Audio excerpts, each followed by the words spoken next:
All right, number 20.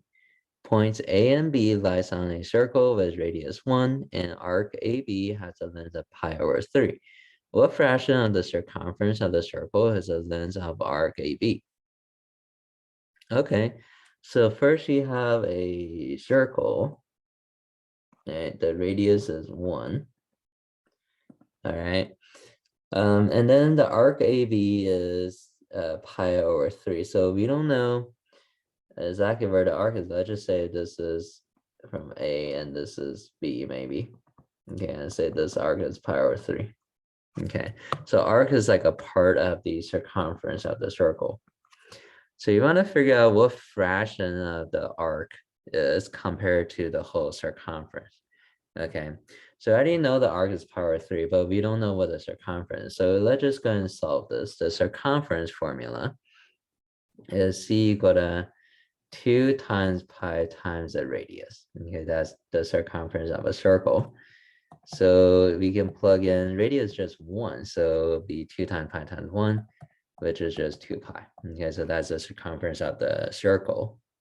Okay. So for this one, we want to know what fraction is the circumference, what fraction of the circumference is the length of the arc. So we're comparing the arc with the circumference. We're trying to figure out what the fraction is. So to solve for a fraction, we can just do the length of arc, which is pi over 3, divided by the whole circumference, which is 2 pi.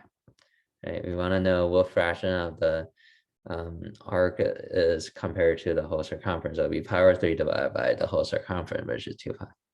Okay, so now we can just going to simplify this as pi over 3 divided by 2 pi.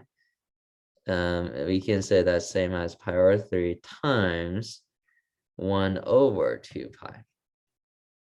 Okay, divided by 2 pi is same as multiplied by the reciprocal, which is 1 over 2 pi. And then we can simplify this out. So we go ahead and multiply the top by the top. Pi times 1 just pi. On the bottom, 3 times 2 is 6 pi. Okay. And then here we have a pi on the top and the bottom, so they will end up canceling out. So this is equal to 1 over 6. Okay. You get 1 over 6, and that will be the fraction, which will also be our final answer for this one here. So you can either leave it as a fraction, 1 over 6, or you can put it as a decimal, it'll be 0.1. It'll be 0.166, or you can also do 0.167. Either one of these will work. I'll just say go and both in the fraction instead. Okay, because we do for repeating this one, you have to fill out the grid. So you have to have 0.166. So you run it to 0.16, that'll be wrong.